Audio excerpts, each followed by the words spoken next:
Jadi Jawa itu kalau berpikir yang pertama apa? Percaya ada namanya kebenaran universal. Ada sesuatu kebenaran yang abadi, yaitu mungkin kasunyatan atau sangkan paran. Sangkan paran itu asal-usul hidup kita. Kita dari mana mau kemana. Nanti arahnya pasti ke arah spiritualitas. Ada kebenaran-kebenaran universal. Ini kalau dalam kajian tasawuf, ini wawasan-wawasan universal inilah kuncinya hidup yang harus kita kejar. Ini wawasan yang dulu oleh Allah dititipkan pada Nabi Adam.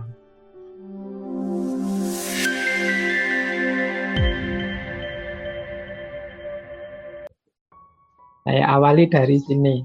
Sebenarnya menjawab apakah filsafat Jawa, semua filsafat sebenarnya itu sesuai dengan Islam apa tidak, itu sebenarnya pertama-tama menjawab mudah itu dilihat levelnya. Kalau kita membahasnya level nilai ini kan sesuatu yang sifatnya universal, umum, kebenaran, kebaikannya biasanya bisa diterima di mana saja. Itu biasanya cocok dengan nilai apapun, bahkan dengan barat pun filsafat Jawa ini bisa cocok, bisa sesuai di level nilai. Nanti mulai ada perbedaan-perbedaan itu kalau sudah masuk level norma. Norma itu kan penerjemahan dari nilai. Nilai itu ya semacam persaudaraan itu nilai, kesederhanaan itu nilai. Itu kan ini nilai-nilai. Kalau di level ini sebenarnya filosofi dunia itu saling sesuai, tapi berbeda kalau sudah masuk ke level norma. Norma itu berarti sudah ada aspek praksisnya. Kalau sudah praksis itu praktek nyatanya. Ini biasanya menyesuaikan dengan sejarahnya, menyesuaikan dengan wilayahnya, menyesuaikan dengan kondisi geografisnya. Kalau belajar filsafat itu kan kalau norma itu nanti ada 3, norma hukum, ada norma sosial, ada norma susila. Kalau hukum itu ya hukum, kalau agama Islam jadinya fikih. Kalau norma sosial itu yang kesepakatan bersama, adat. Kalau ada hukum adat, aturan seperti di Jawa, di Sunda, ada norma-norma kesepakatan bersama, norma sosial. Kalau norma susila itu sopan santunnya. Nah, ini bisa beda-beda. Fikih itu kan juga beda-beda. Ada mazhab-mazhab, ada aliran-aliran, ada mazhab Syafi'i, mazhab Hanafi, hukum. Di hukum negara juga beda-beda. Nilai keadilannya sama, tapi diterjemahkan dalam hukum bisa beda-beda sesuai dengan lokalnya, wilayahnya. Nah, siang hari ini berarti kita membahas tentang nilai. Ini mudah kalau ingin mencari kesesuaiannya dengan misalnya Jawa dengan Islam atau Jawa dengan apa, itu lebih mudah kalau membicarakannya level nilai. Yang agak sulit nanti di level norma. Nah, biasanya konflik-konflik, ketidaksesuaian itu masuk ke ranah norma. Kalau kita lebih fokus ke nilai, sebenarnya lebih mudah untuk menjalin kerukunan. Selama ini kita banyak lebih fokus ke normanya, aspek praksisnya. Jadi lebih banyak lihat perbedaan. Nah, nilai itu diterjemahkan dari namanya worldview, cara melihat dunia, pandangan dunia. Dari mana sih nilai-nilai muncul? Itu ya dari cara masyarakat memahami dunianya. Berarti nilai-nilai dalam falsafah Jawa nanti ya sesuai dengan cara orang Jawa melihat hidupnya. Nah, ini dasarnya ini. Nah, kita mulai dari sini. Bertemunya Islam dan Jawa. Nanti saya ingin membicarakan dulu bahwa secara sejarah sebenarnya tidak aneh kalau Islam, falsafah hidup Jawa itu sesuai dengan Islam. Yang pertama harus kita ingat, Islam itu masuk ke Jawa dibawa oleh para wali tidak dengan cara menggusur peradaban, bikin peradaban baru, tapi istilahnya, ini istilah saya ambil dari peneliti luar, namanya Clifford Gate. Clifford Gate itu menyebut Islam masuk ke Jawa itu dengan cara merebut peradaban. Jadi tidak menggusur peradaban, membuang peradaban lama diganti yang baru. Nanti kalau Bapak Ibu tertarik ada bukunya itu yang judulnya Agama Jawa. Beliau itu neliti masuknya Islam ke Jawa dan ke Turki. Kalau di Turki itu jenisnya menggusur peradaban, membangun peradaban. Jadi budaya lama digusur, dibangun budaya baru. Tapi di Jawa, di Indonesia tidak. Modelnya merebut peradaban. Jadi wadah budayanya tetap. Tidak ada budaya yang diganti habis-habisan, enggak. Tidak dianggap haram semua, dibasmin, enggak. Tapi wadahnya tetap dipakai, wadah budayanya. Sementara isinya diisi dengan nilai-nilai keislaman. Mungkin Bapak Ibu masih ingat kemarin waktu sesinya Sunan Kalijogo, bagaimana beliau wayang juga dipakai, tembang juga dipakai, bahkan cangkul, bahkan apa saja, baju semua dipakai. Dalam rangka apa? Memasukkan nilai-nilai keislaman di sana. Jadi budayanya tidak disingkirkan tapi diisi dengan muatan keislaman. Kalau Bapak Ibu membaca serat Centini lah, Babat Tanah Jawa lah, itu kelihatan sekali bagaimana term-term yang semula term-term budaya Jawa asli masuk dengan pemaknaan gaya Islam. Kalau Bapak Ibu membaca Babat Tanah Jawa itu malah ada silsilahnya sejak Nabi Adam sampai raja-raja Jawa. Itu kan unik, itu khas. Kok bisa ya, bisa sampai ke sana. Tapi memang prosesnya seperti itu. Jadi wadah budayanya tidak disingkirkan, tapi isinya saja diisi dengan Islam. Itu yang pertama, yang memudahkan. Mengapa sih kok mudah untuk menyebut bahwa ajaran Islam itu selaras dengan filosofi hidup Jawa? Karena memang Islam masuk tidak dengan menghancurkan budaya Jawa, tapi dengan cara mengakomodasi dan mengadaptasinya. Kalau bahasanya Clifford Geertz ya dialog, integrasi, dan akomodasi. Nah, alasan pertama itu. Alasan kedua, mengapa sih Islam itu mudah masuk ke Jawa dan Jawa kok begitu saja sesuai dengan Islam? Karena Islam yang masuk ke Jawa itu Islam yang aspek batinnya. Jadi Islam yang masuk ke Indonesia awal sebenarnya tidak hanya di Jawa, itu Islam yang coraknya tasawuf, coraknya sufistik. Makanya ketika fokus kepada sufi, ini langsung nyambung dengan budaya Jawa. Jawa itu memang suka dengan yang batin-batin, suka dengan kedalaman-kedalaman batin, rimo, harmoni, dan lain sebagainya. Ini langsung klop dengan Islam. Islam yang masuk itu bisa langsung diterima. Ini kalau dalam tasawuf yang masuk sufi, yang masuk jalur torekot, mudahnya begitu. Torekot ini kan kebatinan. Ini saya sebut beberapa tokoh wali dengan torikotnya masing-masing. Di Jawa itu kan Islam yang membawa para wali songo. Dan wali songo itu hampir semua itu mursyidnya torikot. Itu di catatan saya misalnya Sunan Ampel itu torikoh Naksabandiyah. Sunan Giri itu mursyidnya torikoh Sapariyah.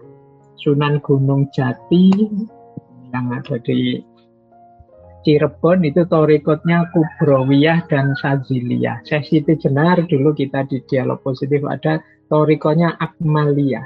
Sunan Bonang itu Naksabandiyah dan Satariyah. Sunan Muria Naksabandiyah. Sunan Kalijogo kemarin itu Satariyah melanjutkan Sunan Bonang dan Akmaliyah melanjutkan Syekh Siti Jenar. Jadi berarti memang yang masuk itu Islam jenis tasawuf. Tasawuf itu kan kebatinannya Islam. Ini makanya mudah masuk ke Jawa. Bisa langsung diterima oleh masyarakat. Jadi Wali Songo itu kan hanya sekitar 2 abad. Abad ke-14 sampai abad ke-16 itu mampu mengislamkan 80% penduduk Jawa. Jadi karena memang masuknya lewat jalur batin ini. Orang Jawa itu kan kalau sudah disenggol batinnya, urusan rasa, urusan rasa itu langsung tersentuh.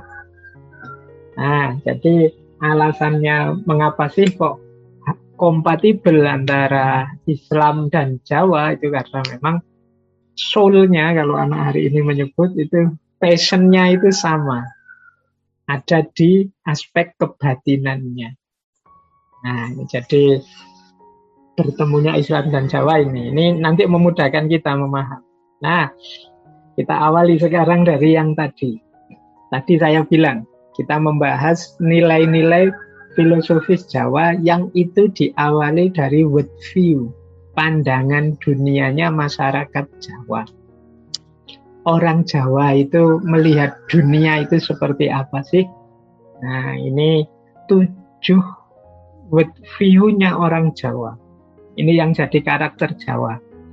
Kalau orang Jawa kok tidak memiliki karakter ini kalau di Jawa disebut durung Jawa.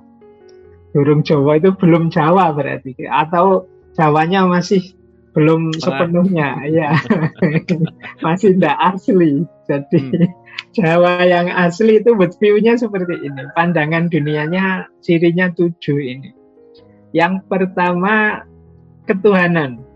Jadi ketuhanan itu berarti orang Jawa itu pasti percaya pada Tuhan, entah dengan sebutan apapun.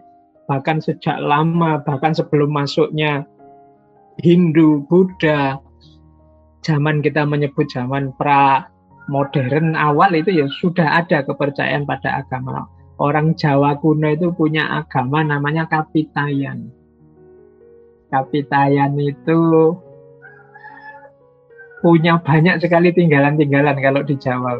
Istilah Tuhan itu awalnya dari Kapitayan. Pokoknya yang kata-kata awalnya tu itu sebagian besar dari Kapitayan. Tugu, tunggul.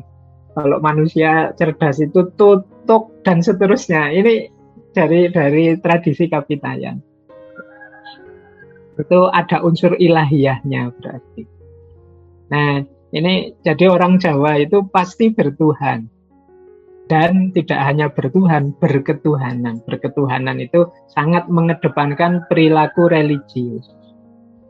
Nah, itu worldview-nya yang pertama. Jadi kalau ada orang Jawa kok ateis, itu rasanya tidak nyambung sama kejawaannya. Kalau ada orang Jawa kok agnostik, itu ya kok tidak Jawa ya rasanya. Jawa itu soul-nya, jiwanya itu jiwa ketuhanan. Jadi yang pertama itu. Yang kedua, orang Jawa itu worldview-nya adalah takdir. Banyak sekali nanti kalau kita menjelajahi falsafah Jawa itu kalimat-kalimat rilo, nerimo, pasrah, itu jadi penerimaan pada takdir. Itu cirinya orang Jawa. Ini kekuatan, meskipun dalam sejarah kadang-kadang ya jadi blunder. Misalnya kok kuat ya kita dijajah ratusan tahun misalnya. Nah, itu mungkin karena ada daya tahan yang luar biasa dengan worldview takdir ini. Dengan worldview kalau memang Tuhan menghendaki seperti ini ya mau bagaimana lagi. Nah, ini worldview takdir ini menguatkan kita. Makanya hari ini kan kita pandemi hampir 2 tahun ini dengan segala pernak-pernik pengelolaan yang kadang-kadang membuat kita jengkel. Tapi percayalah masyarakat kita itu kuat, tangguh. Jadi sampai sudah sebanyak ini kan yang masuk rumah sakit itu sudah berapa hari ini. Tapi kan coba keluar, biasa saja, tidak ada orang yang merasa wah ini nanti, enggak. Lebih banyak kita memang punya mental pasrah. Ya sudah, kalau mau waktunya sakit ya diobati, tidak sembuh ya berarti nanti meninggal ya sudah takdirnya, begitu saja mikirnya. Simple sekali. Ini memang worldview-nya seperti itu. Jadi ya ini dari aspek daya tahan ini luar biasa.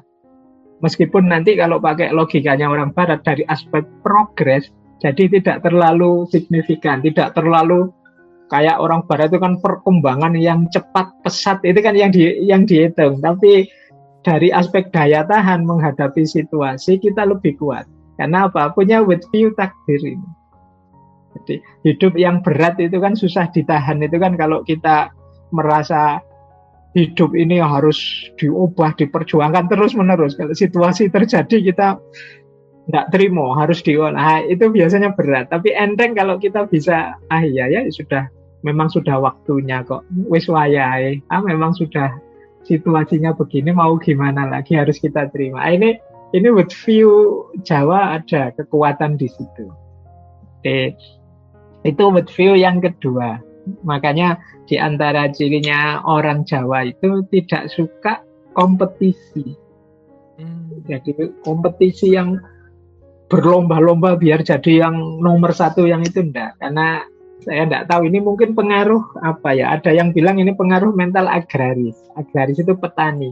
Petani itu kan enggak seperti pekerja kantoran. Dia menanam padi, merawat, kemudian tinggal menunggu dia bisa dipanen. Jadi aspek yang utamanya kan kalau seorang petani itu menunggu panen. Jadi tidak kok mengejar-ngejar, tapi menunggu. Kita kan kalau rezeki itu kan biasanya kan kalimat yang kita pakai kan menunggu rezeki diberikan oleh Allah. Rezeki sudah ada yang bagi dan seterusnya. Ini logika-logika with view dari yang kedua itu. Jadi ini khas Jawa itu sudah kalau sedang susah-susahnya kemudian logika yang dipakai Anda. Yes, memang sudah takdirnya begitu. Apa saja ayo kita syukuri. Ini khas itu sudah kayak Jawa. Kadang-kadang ditipu habis-habisan, masih alhamdulillah masih dikaruniai kesehatan meskipun ditipu habis-habisan. Alhamdulillah selalu begitu. Jadi daya tahannya luar biasa. Itu gaya Jawa yang kedua. Yang ketiga, percaya pada yang imateri dan supranatural. Nah, ini khas sudah ya. Ini sebenarnya sangat religius juga. Kalau dalam agama kan keimanan pada yang gaib itu salah satu pilarnya agama. Dan orang Jawa juga sebelumnya sudah percaya itu. Adanya yang gaib-gaib, apalagi pra-Islam itu sudah banyak. Kita hari ini kenal jin, setan, macam-macam. Nama setan itu kamusnya bisa tebal bukunya. Ada gondorwo, ada pocong, ada apa saja. Kalau di barat kan hantu setan itu paling 1-2, paling vampir sama apa. Oh, kalau kita kadang setiap daerah itu punya ciri hantunya sendiri-sendiri. Nah, itu karena memang di antara karakter kita itu imaterial dan spiritual. Ini with view, jadi mungkin sudah mendarah daging di kita, maka tema-tema supranatural itu kan selalu laku. Kalau ingin ingin bikin film yang laku, bikin horor-hororan, hantu-hantuan itu mesti laku. Acara TV yang laku ya bikin yang itu laku. Kenapa? Karena kita punya mental ini, punya pandangan dunia imaterial supranatural. Kadang-kadang acara Zoom kayak gini santai-santai, misalnya di belakang saya kok ada cahaya lewat, itu mesti menafsirkannya ke sana. Mesti pertama ditafsirkan, oh ini ada apa di belakang, mesti begitu nanti. Jadi, karena memang warisan DNA kita itu warisan percaya pada imaterial supranatural. Nah, ini with view-nya. Kemudian orang Jawa lagi juga percaya pada hakikat dan kedalaman. Biasanya memang tidak terlalu mengunggulkan yang material, tidak terlalu mengunggulkan formalitas-formalitas, termasuk ritual-ritual yang sifatnya fisikal. Jadi orientasinya selalu pada yang hakiki, yang lebih dalam. Ini juga khas Jawa. Makanya di Jawa itu banyak sekali ekspresi-ekspresi religius yang macam-macam, beragam. Kalau Bapak Ibu belajar tentang filsafat Jawa atau sejarah religi Jawa, itu tidak ada ritual yang seragam pakem bahwa ini loh khas Jawa, enggak. Macam-macam cara bikin sajen lah, cara enggak ada keseragaman, karena memang fokusnya bukan pada itu, fokusnya pada kedalamannya, pada hakikatnya. Yang fisik itu dianggap hanya simbol-simbol saja. Nah, itu ciri yang keempat ya. Ini nanti yang banyak kita bahas, mungkin filosofi tentang hakikat. Kemudian pastinya with view Jawa itu sangat concern dengan kesusilaan, tata krama, sopan santun. Jadi yang penting menghargai orang dengan rumus-rumus sesuai yang disepakati tentunya. Ini jadi tekanan, bahkan bicara saja kan ada ngoko, ada kromo injil. Ini tekanan-tekanan pada, kalau agama itu namanya akhlak dan adab. yang isinya meskipun benar, tapi kalau dikemas secara moral susila tidak tepat, itu di Jawa tetap dianggap buruk. Karena kemasan moral dan susila ini dianggap penting bagi orang Jawa. Makanya kadang orang Jawa itu, kita menyebutnya orang Jawa itu kalau di depan kok kelihatan senyum, tapi meskipun mungkin dalam hatinya tidak begitu. Iya, karena memang orang Jawa mengedepankan kesusilaan. Jadi sopan santun, tata krama. Jadi itu kalau orang Jawa kan menyebutnya ajining diri ono ing lati, ajining sarira ono ing busana. Ini sebenarnya menunjukkan kesusilaan. Kemuliaan diri itu ada pada mulut kita, dan kemuliaan badan itu ada pada yang kita pakai. Maka cara berpakaian, cara berbicara itu sangat diatur.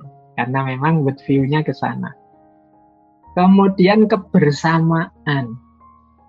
Jadi orang Jawa punya mental, pokoknya suka dengan kebersamaan, rukun, gotong royong, guyub.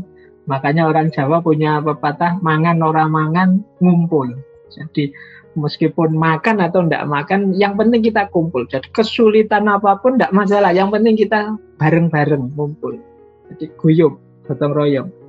Jadi mengapa sih kalau Idul Fitri mudik itu harus mudik, susah sekali dicegah, susah sekali dihalangi? Karena world view kita, mental kita itu mental ini, kebersamaan, bareng-bareng.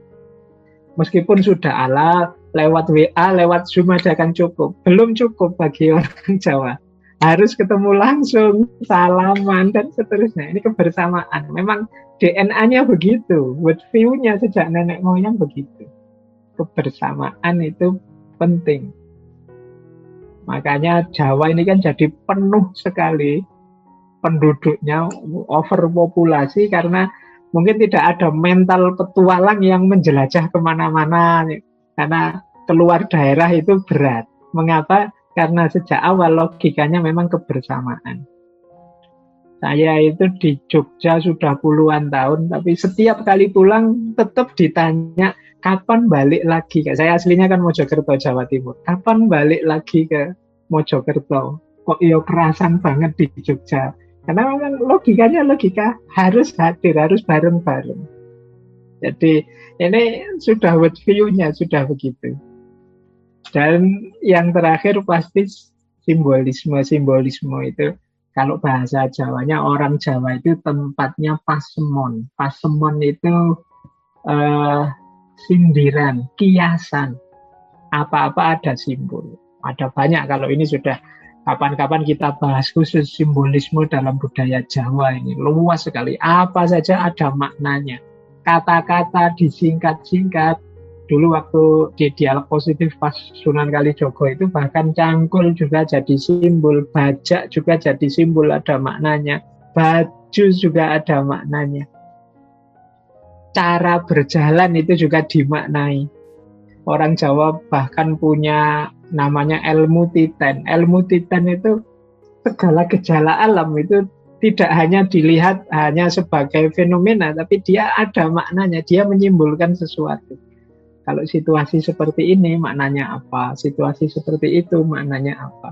Kok ada huru-hara wabah di tahun ini tahun berapa sih? Sedang apa sih? Nah, itu maknanya apa? Itu semuanya ada simbolnya kalau orang Jawa.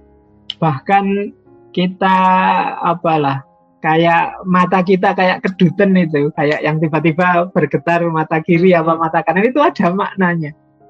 Tahi lalat, itu di pipi apa, di dagu apa, di hidung, itu semuanya ada maknanya.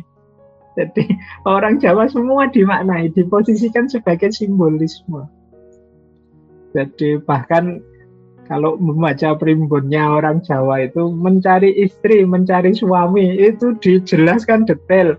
Kalau dahinya seperti ini wataknya begini. Kalau hidungnya begini, cirinya begini, dan seterusnya. Jadi itu cara berpikir simbolis. Apa saja dicari maknanya. Jadi kalau di Jawa namanya ilmu titen. Jadi titen itu dititeni, diingat-ingat. Gejala alam, fenomena kemanusiaan diingat-ingat. Jadi, oh ini hari ini kok ya terjadi begini-begini. Wah, ini berarti harus diingat ini. Kalau hari begini aku tidak boleh macam-macam karena ternyata banyak bencana yang terjadi. Itu namanya ilmu titek. Simbah saya meninggalnya hari Kamis Kliwon. Nah, kalau begitu besok kalau ada acara-acara saya jangan ditaruh di hari Kamis Kliwon karena ini hari pas meninggalnya Simbah. Ini berarti hari yang kurang menguntungkan dan seterusnya. Ini cara membaca orang Jawa. Jadi namanya ilmu titek. Ya, banyak nanti kearifan-kearifan selanjutnya dari cara simbolisme ini. Tapi yang jelas seperti inilah world view-nya orang Jawa. Jadi cara orang Jawa memahami dunia dengan dasar-dasar ketuhanan, percaya pada ketetapan takdir yang immaterial spiritual, tidak hanya berhenti pada penampakan tapi masuk ke hakikat, fokus pada kesusilaan, kebersamaan, dan juga mode hidup simbolik. Nah, inilah nilai-nilai tadi. Saya jejer dengan nilai-nilai modern untuk lebih memudahkan kita pahami apa sih sebenarnya nilai yang diutamakan oleh orang Jawa. Ini yang saya sebut, dari sini mungkin lebih mudah kita sadari betapa ternyata ajaran filosofis Jawa itu lebih dekat dengan agama.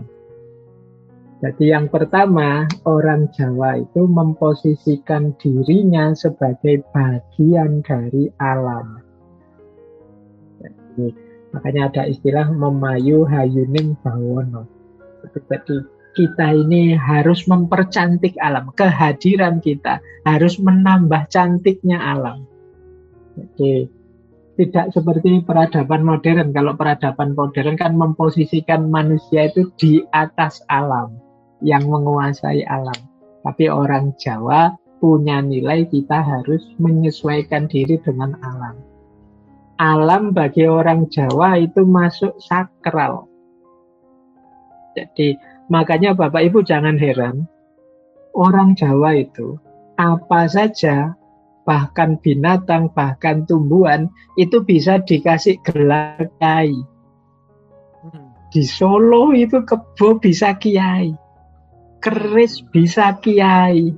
Jadi rumah mungkin bisa jadi alam sekelilingnya, benda-benda sekelilingnya itu dipandang sakral oleh orang Jawa. Setiap binatang, setiap entitas kehidupan dalam ekosistem dirinya itu bernilai sakral. Kalau sudah dinilai sakral itu kan pasti tidak akan sembarangan. Jadi itu beda dengan gaya barat yang eksploitatif. Jadi kita ini kalau bagi orang Jawa, keluarga itu tidak hanya manusia, tapi juga segala yang ada di ekosistem. Bahkan tidak hanya yang kelihatan, yang gaib juga keluarga. Jadi itu gaya Jawa. Jadi kita harus menyesuaikan diri dengan ekosistem hidup sekeliling kita. Baik itu binatang, tumbuhan, bahkan makhluk-makhluk gaib itu juga diposisikan ada dalam ekosistem hidup kita. Yang semuanya keberadaannya harus dihargai. Nah, ini nilai-nilai kejawaan yang menonjol. Jadi makanya lebih mudah nanti misalnya kita gimana sih mengatasi problem konservasi alam, dunia yang rusak, itu mungkin kearifan-kearifan lokal menurut saya penting menjadi pertimbangan. Yang kedua, orang Jawa itu berpikirnya, arahnya, orientasi hidupnya selalu spiritual, mistis. Jadi spiritual itu apa saja termasuk yang materi-materi dispiritualkan. Kalau bahasanya tasawuf itu dilihat sebagai apapun yang sedang dihadapannya, dilihat, diposisikan sebagai manifestasi hadirnya Tuhan. Jadi orientasi spiritual itu mengapa sih tadi kok alam semesta disakralkan sama orang Jawa, tidak dieksploitasi seperti Barat, karena apapun yang dia lihat dipandang sebagai manifestasi kehadiran Tuhan. Mungkin manifestasi dari keindahan Tuhan, manifestasi dari keagungan Tuhan, manifestasi dari kebesaran Tuhan. Pokoknya semuanya diarahkan ke Tuhan. Jadi Sementara kalau pakai logika modern, kita sering terjebak dengan cara berpikir rasional, empiris, yang berhenti pada bendanya, berhenti pada pikiran kita. Tapi kalau orang Jawa punya kecenderungan spiritual. Jadi apa saja dispiritualkan. Dispiritualkan itu diberi nilai-nilai ketuhanan. Misalnya dispiritualkan itu kalau kita punya kambing, kita sembelih bareng-bareng, kita bikin nyate, itu rasional empiris. Tapi kalau kita buat korban misalnya, nah ini kan bulan depan korban, kita jadikan dia persembahan kepada Tuhan, itu namanya dispiritualkan. Ya kayak kita punya uang, dibuat jajan, itu ya rasional empiris. Tapi ketika kita buat sedekah, dia jadi spiritual. Nah, orang Jawa punya orientasi itu, spiritual, mistis. Makanya orang Jawa itu senang sekali selamatan, senang sekali bagi-bagi makanan, ngundang orang kumpul-kumpul. Ini dengan logika spiritual ini. Jadi apa saja diorientasikan ke ranah spiritual. Jadi kan beda nilainya antara kumpul-kumpul traktiran dengan niat sedekah, kumpul-kumpul untuk saling berbagi. Itu nilainya sudah spiritual. Jadi itu gaya Jawa. Kemudian ya emosional intuitif, mengedepankan rasa. Jadi tidak hanya pikiran, kalau bahasa filosofis ya mengedepankan empati. Jadi tenggang rasa, memposisikan diri di posisinya orang lain. Makanya orang Jawa itu punya budaya sungkan, punya budaya unggah-ungguh. Itu dalam rangka ini mengembangkan sikap tenggang rasa. Oke. Kemudian yang keempat, nilai-nilai kejawaan juga adalah ketentraman, kemapanan. Jadi memang orang Jawa lebih suka hidup yang tentram, yang mapan, yang nyaman dibandingkan hidup yang dikejar-kejar, berlomba-lomba, kompetisi, siapa yang unggul, siapa yang kalah. Orang Jawa lebih suka mapan saja, nyaman saja, tentram saja. Makanya tadi saya bilang mentalitas Jawa itu tidak terlalu suka kompetisi. Jadi mentalnya mental, sudahlah apa yang ada kita terima. Ini semoga ini nanti tidak mengimbas ke olahraga ya. Nanti jangan-jangan jadi alasan. Kenapa Udah kok? nggak apa-apa, segini aja kalah juga nggak apa-apa ya. Nggak apa-apa, ya memang takdirnya kalah, mau gimana. Ini, jadi karena memang mungkin kita tidak bakat kompetisi itu. Mentalnya memang dididik mental zona nyaman saja, mapan nyaman saja. Jadi itu mungkin berpengaruh di banyak hal. Ini mungkin perlu diteliti sampai hari ini sejauh mana kita masih punya mentalitas ini. Jadi kalau di kelas-kelas, di kampus-kampus itu kan selalu mahasiswa itu diprovokasi untuk ayo kita maju, ayo kita kompetisi. Tapi kan selalu boleh dicek itu Bapak Ibu, ranking pendidikan kita ada di mana, ranking apa kan dari sisi ranking-rankingan itu kita selalu ada di bawah. Jangan-jangan memang mental kita enggak di situ. Jadi kalau menceritakan kita itu enggak bisa kalau cerita dengan logika ranking-rankingan itu. Jadi yang harus dilihat kita nyaman atau tidak dengan itu. Kalau dari Jawa dilihat.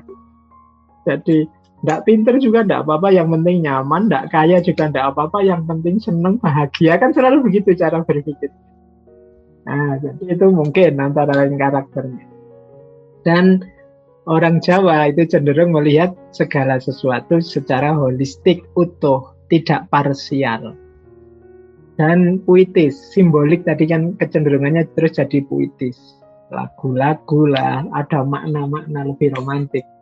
Jadi tidak hanya kayak sains. Kalau sains itu kan deskriptif, dijelaskan apa adanya to the point. Tapi kalau menjelaskan gaya, kalau kita buka serat-serat, naskah-naskah Jawa itu jauh lebih puitis. Cerita sejarah tapi tidak to the point.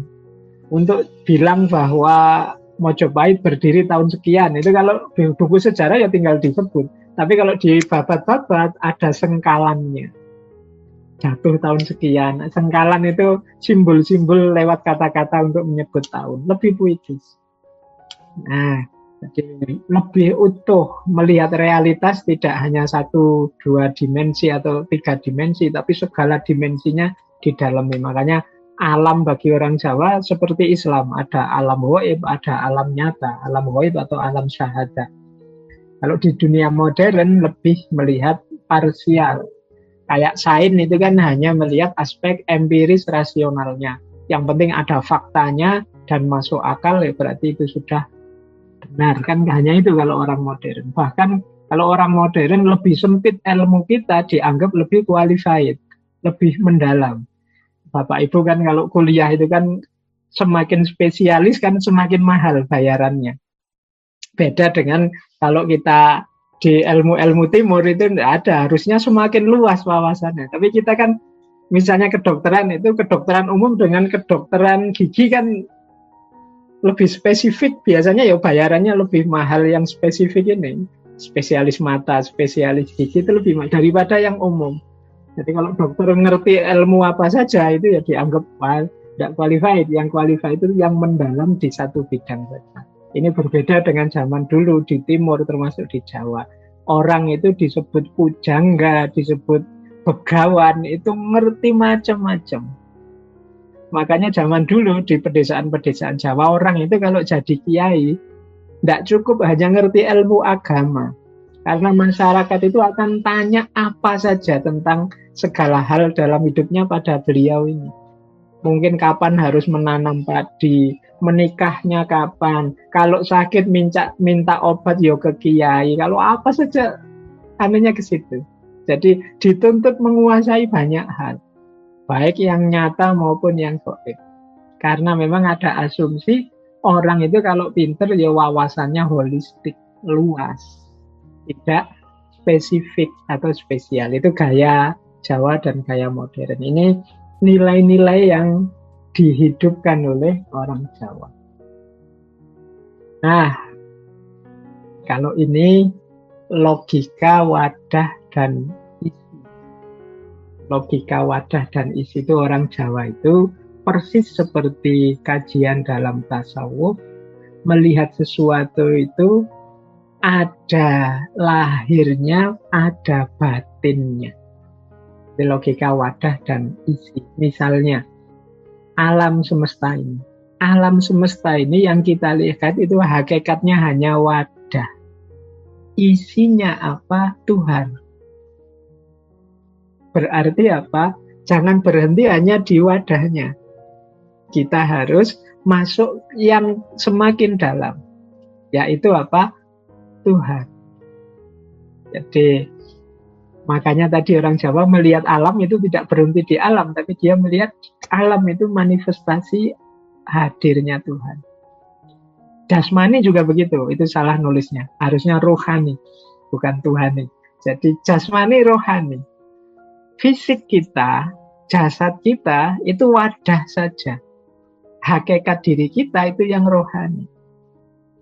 Nanti agama juga begitu. Syariat, hakikat. Syariat itu hanya wadahnya saja. Intinya ada pada hakikat. Yo, wadah dan isi sama-sama penting, tapi jangan sampai wadah saja kehilangan isi. Itu yang ada di pikirannya orang Jawa. Makanya tadi lebih fokus ke hakikat, tidak terlalu suka ritual-ritual yang hanya formalistik. Jadi ini namanya logika wadah dan isi. Apa saja oleh orang Jawa ketika dihadapi selalu menggunakan logika. Logika wadah dan isi. Baik. Nah, kalau ini sebelum masuk ini belum ketemu Qurannya, nanti di belakang sedikit. Cara berpikirnya orang Jawa. Kisi-kisi berpikir ala orang Jawa. Jadi Jawa itu kalau berpikir yang pertama apa? Percaya ada namanya kebenaran universal. Ini kalau filsafat barat namanya filsafat perennial. Ada sesuatu kebenaran yang abadi. yaitu mungkin kasunyatan atau sangkan paran itu asal-usul hidup kita. Kita dari mana mau kemana. Nanti arahnya pasti ke arah spiritualitas. Jadi ada kebenaran-kebenaran universal. Ini berlawanan dengan banyak orang hari ini yang berpikirnya kebenaran itu selalu relatif kontekstual. Tapi orang Jawa punya pandangan kebenaran itu ada kebenaran-kebenaran yang universal. Ini kalau dalam kajian tasawuf, ini wawasan-wawasan universal inilah kuncinya hidup yang harus kita kejar. Ini wawasan yang dulu oleh Allah dititipkan pada Nabi Adam. Nabi Adam sebelum turun ke muka bumi, itu kan ngajari dulu Nabi Adam, wa 'allama Adamal asma'a kullaha. Jadi Nabi Adam itu dilatih, diberi ilmu oleh Allah tentang ini yang harus jadi pedoman untuk hidup di muka bumi. Dan wawasan-wawasan inilah nanti yang diwariskan terus-menerus. Ini yang disebut kebenaran universal atau Sophia Perennis. Ada filosof muslim namanya Syed Hussein Nasr, itu yang membuat silsilah pewarisan kebenaran universal ini. Diawali dari Nabi Adam, nanti dilanjutkan putra beliau Nabi Sis, terus dirangkai-rangkai. Ya karena beliau filosof dari Persia, nanti ya rangkaian itu berakhir pada para filosof muslim Persia. Karena diarahkan ke situ. Tapi kalau cabang-cabang yang lain sebenarnya masih banyak kalau mungkin mau diteliti. Di situ nanti ketemu di mana posisinya Nabi Musa, di mana posisinya, bahkan ada Siddhartha Gautama, ada Krishna kalau yang dari tradisi Hindu ada. Itu silsilah kebenaran. Jadi kebenaran-kebenaran universal yang memang dilestarikan karena ini jadi bekal kita untuk hidup di muka bumi. Setiap kali manusia terlalu banyak melenceng, biasanya Allah itu mengutus seorang pembaharu, seorang yang mengingatkan lagi dengan kebenaran. Nah, ini gaya berpikir Jawa juga begitu. Ada kebenaran universal. Kemudian orang Jawa membaca alam semesta ini dengan logika makrokosmos, mikrokosmos. Ada jagat besar, jagat kecil. Manusia ini ya jagat besar, ya jagat kecil. Dalam diri kita ada unsur-unsur alam semesta. Makanya kita ini ada unsur jagat besarnya. Tapi diri kita ini kan kecil. Maka kita ini jagat kecil. Makrokosmos dan mikrokosmos. Kemudian ciri Jawa yang ketiga adalah ilmu dan laku. Jadi orang Jawa itu tidak terlalu suka ilmu yang berhenti pada ilmu saja. Wawasan yang selesai dengan diketahui atau dihafalkan saja. Kata orang Jawa, ilmu itu kelakone kanthi laku. Pemahaman kita 100% terhadap ilmu kalau sudah menjalankan. Karena ilmu yang tidak dijalankan, yang hanya dipahami saja, itu kan masih ilmu jare, masih katanya-katanya. Justru keyakinan kita 100%, pemahaman kita 100% itu kalau sudah dijalankan. Kebaikan apapun kalau hanya diketahui itu kan tidak ada gunanya. Tapi kalau sudah dijalankan, baru kita paham 100% sejauh mana manfaat, guna, ihwal dari kebaikan itu. Maka ilmu itu kelakone kanthi laku. Dia harus sejauh mana kita harusnya nambah ilmu, nambah wawasan, kualitas diri kita meningkat. Kemudian yang paling utama adalah mengontrol hasrat, hawa nafsu. Kemudian dunia ini bergerak secara sirkuler. Kemarin kita membahas cokro manggilingan itu. Nah, di Jawa ada logika perjalanan hidup kita itu sebenarnya bukan perjalanan keluar, tapi perjalanan ke dalam. Jadi, innalillahi wa inna ilaihi roji'un itu sebenarnya perjalanan ke arah dalam, bukan perjalanan keluar. Jadi, kita meniti jalan ke dalam diri, kita masuk ke diri, makanya di Jawa Timur itu kan ada Kediri. Kediri itu mungkin nama yang disematkan oleh Sunan Bonang agar orang-orang sadar bahwa tugas utama manusia itu berjalan ke dalam diri. Jadi Kediri itu ke dalam diri. Nah, jadi perjalanan kita itu perjalanan ke dalam. Kalau sudah nyampe di dalam, kita akan bercahaya keluar. Jadi logika timur itu, kita itu harus membuat diri kita seterang mungkin. Jadi kalau kita sudah terang bercahaya, otomatis lingkungan sekeliling kita juga terang. Orang-orang di sekeliling kita akan mendapat vibrasi dari cahaya kita. Ini kalau dalam Islam konsep seperti ini namanya mudahnya kita sebut dakwah bilhal. Jadi tidak penting kita menceramahkan kebaikan. Yang penting itu kita mencontohkan kebaikan. Uswatun hasanah. Ketika kita menjalankan kebaikan, kita jadi contoh kebaikan. Kalau bahasa pakai teori the law of attraction itu nanti kita akan mengimbas keluar, menarik orang dalam vibrasi kebaikan kita. Itu namanya uswatun hasanah. Kalau kita jadi orang tekun sholat, pasti anak-anak kita yang ada di rumah sekeliling kita juga akan terimbas jadi rajin sholat. Tanpa harus kita marah-marahi, kita perintah-perintah untuk sholat. Nah, ini namanya uswatun hasanah. Kalau dalam agama dakwah bilhal namanya. Mengajak orang dengan perbuatan, tidak dengan perintah marah-marah. Nah, ini gaya timur, termasuk Jawa. Jadi agar orang itu ikut kita, agar orang itu tercerahkan, bukan kita capek-capek mencerahkan orang lain, tapi buatlah diri kita cerah, sehingga orang lain otomatis jadi terang, karena terangnya diri kita. Logika seperti ini mungkin berat. Kalau selama ini kan kita seperti saya ini ya tiap hari ngomong, ini bukan ceramah, ini kan bukan mencontohkan uswatun hasanah. Makanya saya tidak berani ini disebut ceramah. Saya sukanya ini belajar bersama saja lah, bukan. Karena harusnya yang efektif itu kita yang menghidupkan cahaya sehingga sekeliling kita terang. Nah, ini nanti didukung oleh pandangan tentang hukum semesta. Itu saya tulis hukum balas sederajat. Balas sederajat itu kebaikan apapun akan kembali pada kita, keburukan apapun juga akan kembali pada kita. Kalau agama, fama ya'mal misqala dzarratin khairan yarah wa ma ya'mal misqala dzarratin syarran yarah. Ini hukum balas sederajat. Kita harus ingat-ingat ini. Kebaikan sekecil apapun ada balasannya, dan keburukan seperti apapun juga ada balasannya. Terakhir, cara berpikir Jawa itu adalah kemenangan itu hakikatnya adalah kemenangan kita atas diri kita sendiri. Jadi perjuangan paling berat itu perjuangan menaklukkan ego kita, diri kita sendiri.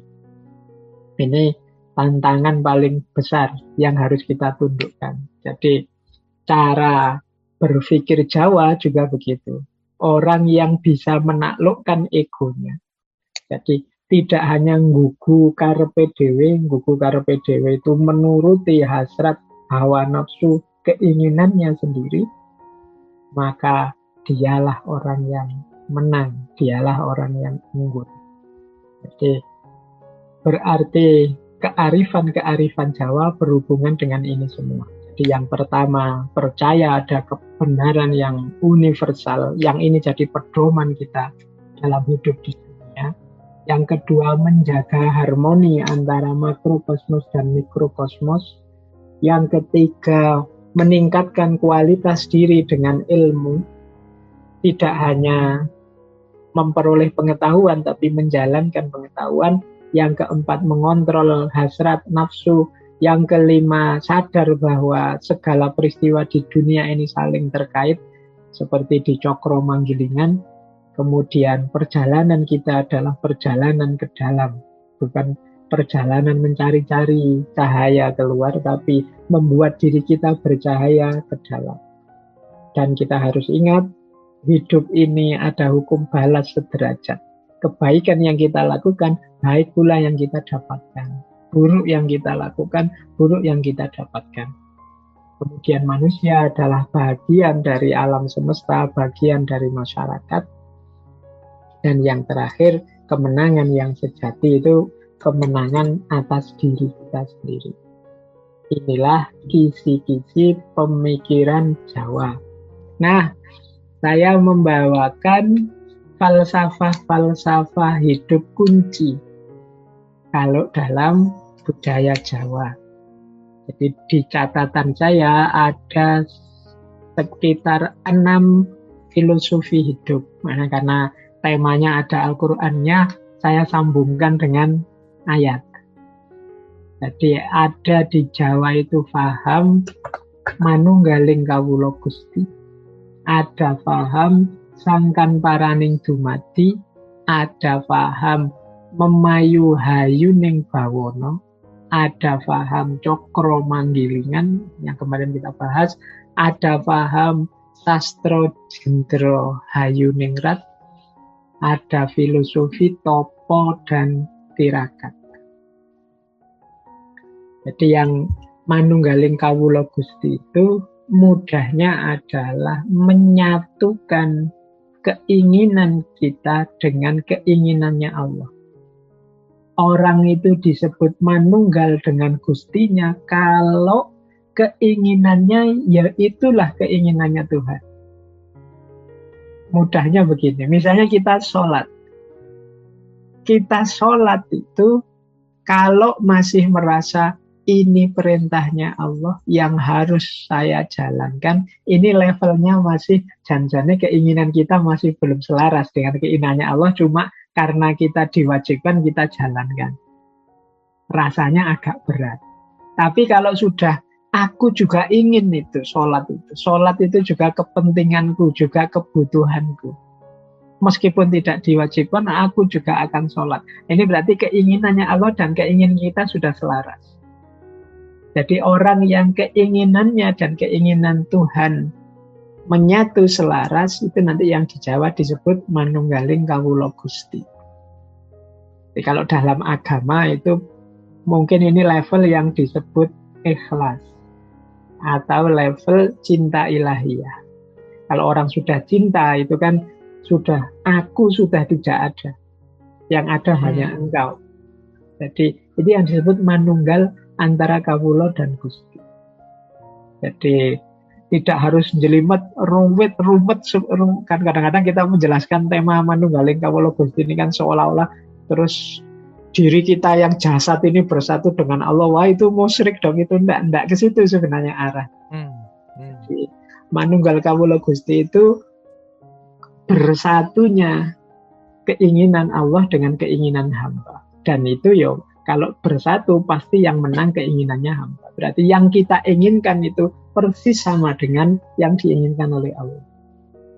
Karena memang levelnya level ikhlas. Ikhlas atau cinta itu kan ketika orang yang dia inginkan hanya kebahagiaan yang dia cintai. Yang dipikir ini dia suka apa ya, dia ingin makan apa ya. Itu kan kalau kita punya pasangan ya dipikir itu. Kenapa? Karena cinta, tidak berpikir tentang kita sendiri. Itu filosofi manunggaling kawula Gusti. Itu kalau pakai ayat itu saya sebut bisa pakai Al-Insan ayat 30, Fusilat ayat 54, Al-Baqarah ayat 155. Di Al-Insan ayat 30 itu wa ma tasyauna illa ayyasha Allah. Sesungguhnya bukan mereka yang berkehendak, tapi Allah lah yang menghendaki. Jadi berarti kehendak itu hakikatnya adalah kehendaknya Allah. Ala innahu bikulli syai'in muhit. Dan bukanlah Allah itu meliputi segala sesuatu. Ya berarti segalanya itu ada di dalam Allah. Fa aina ma tuwallu fasamma wajhullah. Kemanapun engkau hadapkan wajahmu, di sana engkau lihat Allah hadir. Ini persis orang yang jatuh cinta. Kemanapun sedang apapun yang ada di pikirannya hanya yang dicintai. Itu berarti sudah manunggal dengan Tuhan. Manunggaling kawula Gusti. Kemudian di Jawa juga ada filosofi sangkan paraning dumadi. Sangkan paraning dumadi itu asal usulnya kehidupan ini, asal usulnya kenyataan ini. Ini isinya persis kalau kita bilang inna lillahi wa inna ilaihi roji'un. Kita itu berasal dari Allah dan nanti akan kembali lagi kepada Allah. Nah, itu filsafat sangkan paraning dumati. Jadi orang Jawa itu memahami apapun, kesadarannya adalah kesadaran inna lillahi wa inna ilaihi roji'un. Kesadaran inna lillahi wa inna ilaihi roji'un itu berarti kesadaran bahwa segalanya ini tidak selamanya. Puncaknya kita harus kembali pada Allah. Berarti apapun yang sedang aku lakukan, ini harus dipastikan membuat aku semakin dekat dengan Tuhan atau tidak. Ini berarti orang yang punya kesadaran sangkan paraning dumati.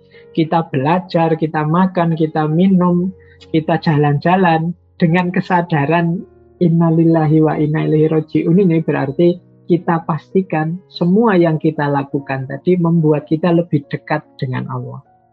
Saya makan, ini biar saya kuat untuk ibadah, kuat untuk munajat bercengkrama dengan Allah. Dan memastikan itu, memastikan segala yang kita lakukan semakin membuat kita dekat dengan Allah. Saya jalan-jalan biar sehat, saya refreshing biar otak segar, biar diri ini segar, sehingga nanti kalau pas sholat sudah segar jiwa raga sehingga asik bersama Allah bisa lama. Tidak kok saya ini lemes jadi kalau sholat dapat 1 rakaat sudah menguap, dapat 2 rakaat wah ngantuk dan seterusnya, kurang segar. Jadi jalan-jalan ini dalam rangka ke sana, tidak hanya sekedar kesehatan demi dunia. Nah, itu namanya kesadaran sangkan paraning dumati. Apa saja diarahkan untuk membuat kita lebih dekat dengan Allah. Nah, ada pula filosofi memayu hayuning bawono. Memayu hayuning bawono seperti saya bilang tadi, mempercantik isinya alam. Alam itu hayu. Hayu itu cantik. Bawono itu alam semesta. Memayu itu mempercantik. Mempercantik kecantikannya alam semesta. Jadi apapun yang kita lakukan, kehadiran kita di dunia ini harusnya membuat dunia kelihatan tambah cantik. Tidak malah merusaknya.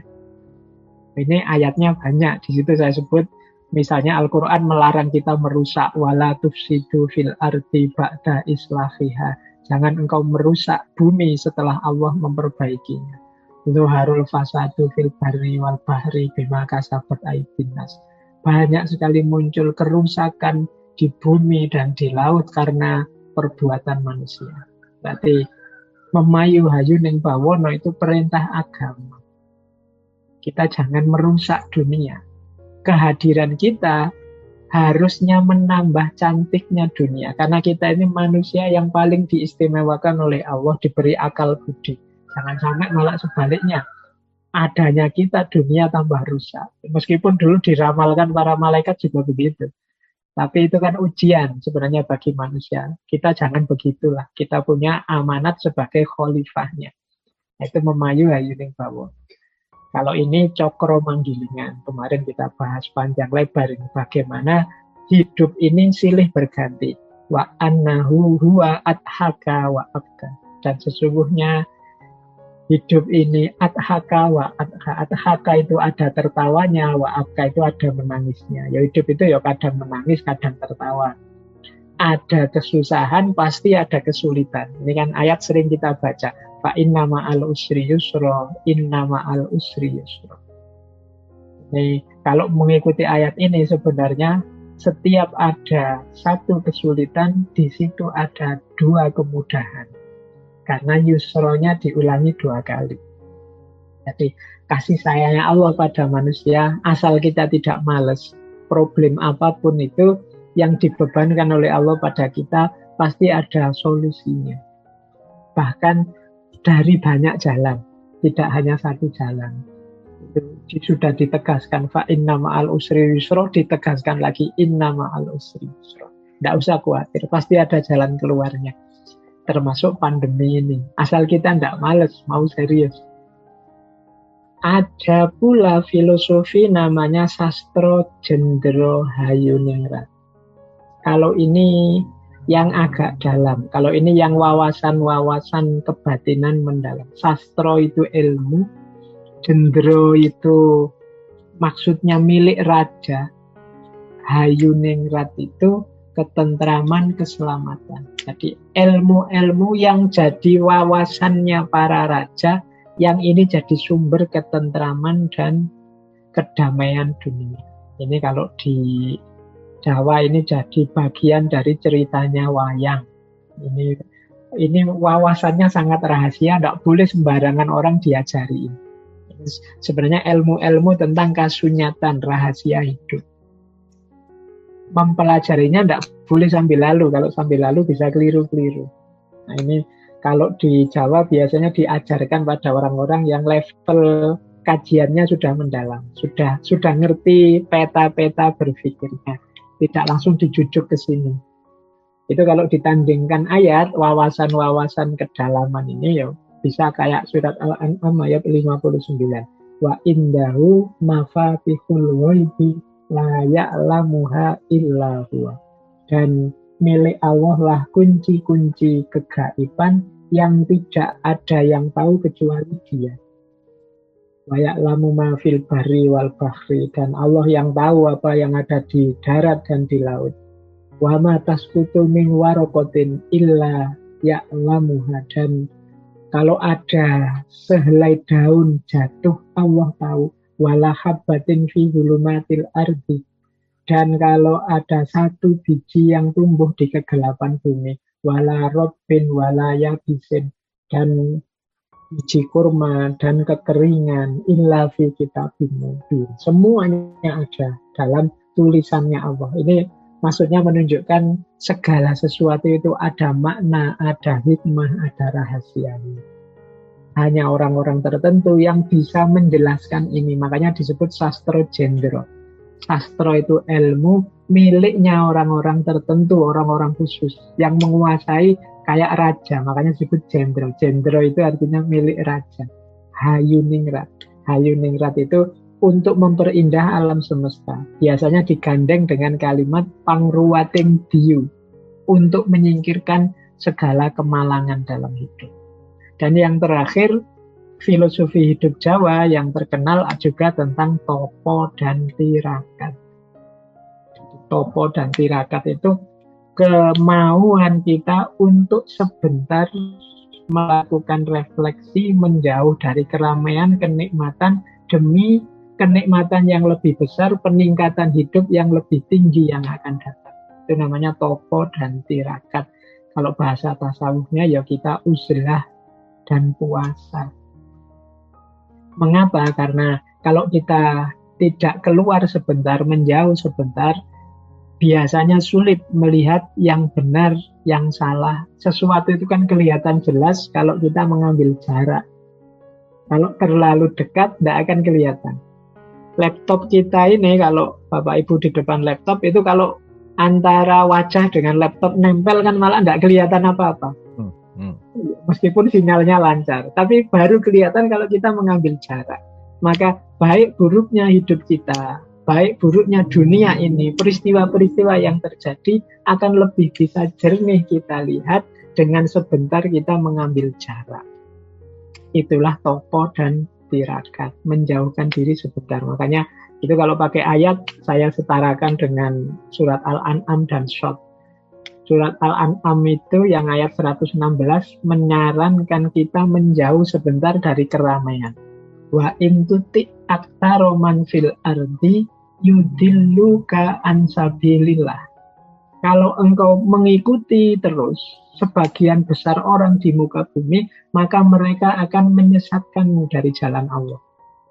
Ini boleh dipakai dalil kita jangan terlalu tertipu oleh viral-viral hoax-hoax yang populer. Jadi ini seperti kita tutik aksaroman fil ard. Jadi mengikuti sebagian besar orang. Karena kita bisa secara tidak sadar akan tersesat dari jalan Allah. Jadi ini sederhananya, benarnya orang banyak tidak pasti kebenaran. Jadi kadang-kadang orang itu secara tidak sadar menyepakati sesuatu yang salah sebagai kebenaran. Iyattabi'una illa dzonna. Mereka itu hanya mengikuti prasangka-prasangkanya sendiri saja. Maka kita perlu menjauh sebentar, topo dan tirakat. Kalau di surat Shot itu kita tirakat topo dalam hal mengekang hawa nafsu. Kalau tadi jangan mengikuti orang banyak, kalau ini wala tattabi'il hawa. Jangan mengikuti hawa. Hawa itu dorongan dari dirimu saja. Karena kadang-kadang kalau mengikuti hawa nafsu itu dia tidak kenal kapan harus berhenti. Fayudillaka ansabilillah. Karena orang yang mengikuti hasratnya sendiri saja sehingga tidak kenal kapan harus berhenti, kapan harus menjauh, dia akan tersesat. Fayudillaka ansabilillah. Akan menyesatkanmu dari jalannya Allah.